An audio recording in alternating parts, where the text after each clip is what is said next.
दोस्तों, मॉडल और अदाकारा राबिया भट्ट का कहना है कि वो ज़ाती तौर पर अरियानियत के खिलाफ हैं और ऐसी चीज़ों को पसंद नहीं करती। माजी में फैशन शोज की रैंप पर वॉक करके बोल्ड लिबास पहनने वाली मॉडल ने समथिंग हॉट से बात करते हुए कहा कि माजी में उनसे भी गलतियां हुई और उन्होंने भी कदरे नंगे कपड़े या मुख्तसर लिबास पहने, मगर उस वक्त उन्हें ऐसी बातों की समझ नहीं थी। राबिया भट्ट ने खसूसी इंटरव्यू में ना सिर्फ मॉडलिंग की चमकती दमकती दुनिया पर बात की, बल्कि उन्होंने शोबिस इंडस्ट्री, माशरे में फैलने वाली बेहयाई, समाजी मसाइल और अफेयर्स की वजह से शादियों के टूटने जैसे मामलात पर भी बात की। एक सवाल के जवाब में उन्होंने कहा कि उनकी नज़र में ज़िंदगी अपने रिश्तेदारों, दोस्तों और जान पहचान वालों का ख्याल रखना और लोगों को खुशियां फराहम करना है। अदाकारा ने कदरे फलसफाना गुफ्तगू करते हुए कहा कि उन्हें बचपन से ही मॉडलिंग करने का शौक था और उन्हें नहीं मालूम कि वो कब और कैसे बड़ी मॉडल बन गईं और अपने अहले खाना का पेट मॉडलिंग के जरिए पालने लगीं। राबिया भट्ट के मुताबिक कैरियर को बेहतर बनाने की कुछ मजबूरियां होती हैं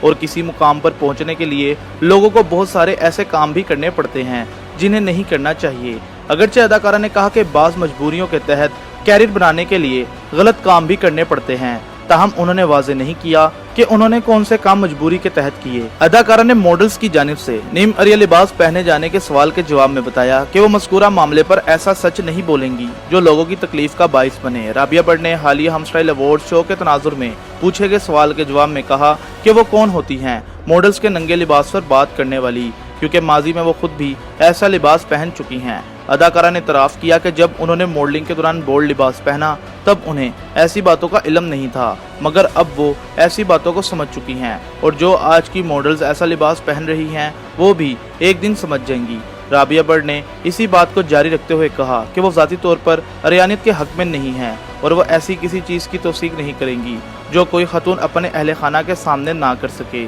अदाकारा ने कहा कि हर वो चीज़ गलत है जिसे अपने अहले खाना के साथ बैठकर ना देखा जा सकता है और ना किया जा सकता है। राबिया भट्ट के मुताबिक अब वो ज़माना आ गया है कि वो मॉडल्स के अलावा गली मोहल्लों में भी आम लड़कियों और ख़वातीन को बोल्ड लिबास पहने हुए देखती हैं और ये बात भी गलत है कि अगर कोई लड़की वालिदैन के सामने बोल्ड लिबास पहन रही है तो वो काबिल कबूल होगा। अदाकारा ने बोल्ड लिबास के मामले को बेहयाई से जोड़ने के मामले पर कहा कि माना कि बेहयाई बहुत बड़ा अंसर है, मगर इसके अलावा भी माशरे में 101 चीज़ें हो रही हैं जिन्हें ठीक करने और देखने की ज़रूरत है। राबिया भट्ट ने इसी मामले को मज़ीद बढ़ाते हुए कहा कि शादी ख़त्म होने के मामले पर ऐसा समझना कि बेवफाई की वजह से ही जोड़े में तलाक हुई होगी गलत है, क्योंकि इसके अलावा भी बहुत सारी चीज़ें होती होंगी। अदाकारा ने कहा कि शादी के बाद खातून को ये समझना होगा कि उसका मर्द क्यों बाहर गया और किस लिए दूसरी जगह हमबिस्तरी करके आया। राबिया भट्ट के मुताबिक उनके ख्याल में बेवफाई यहीं से ही शुरू होती है। मॉडल्स और अदाकारा ने मस्कुरा प्रोग्राम में अपने कैरियर पर भी खुलकर बात की और ड्रामे पहली से मोहब्बत में अपने किरदार को हकीकी ज़िंदगी के ऐन मुताबिक करार दिया।